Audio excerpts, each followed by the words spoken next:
Почитувани граѓани, почитувани представници на медиумите. 8 дена трае молкот на Христијан Мицковски за неговата улога во спорниот тендер од 136 милиони евра.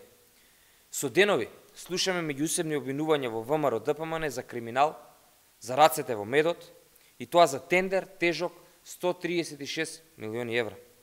Надлежните институции веќе постапуваат по допрен глас и го проверуваат целиот случај. Заклучокот е едноставен. Во ВМРО ДПМН криминалната матрица не се менува. Последните случувања само потврдуваат дека ВМРО ДПМН, предводена од Мицковски, не само што не е реформирана партија, туку е дополнително криминализирана.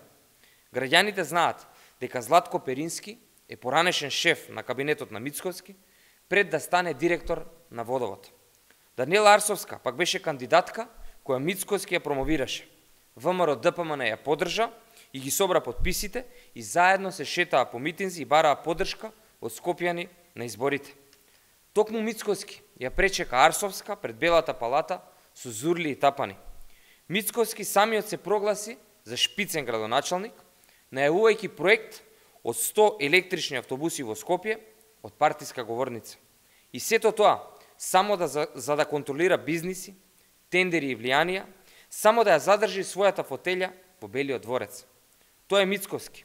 Секогаш ги гледал личните и интересите на одредени бизнис групи во ВМРО ДПМН, отколку интересите на граѓаните, интересите на државата.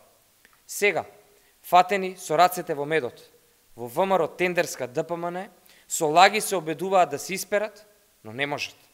Наместо да се крие со денови, шпицниот градоначалник Мицковски да излезе и да одговори пред граѓаните.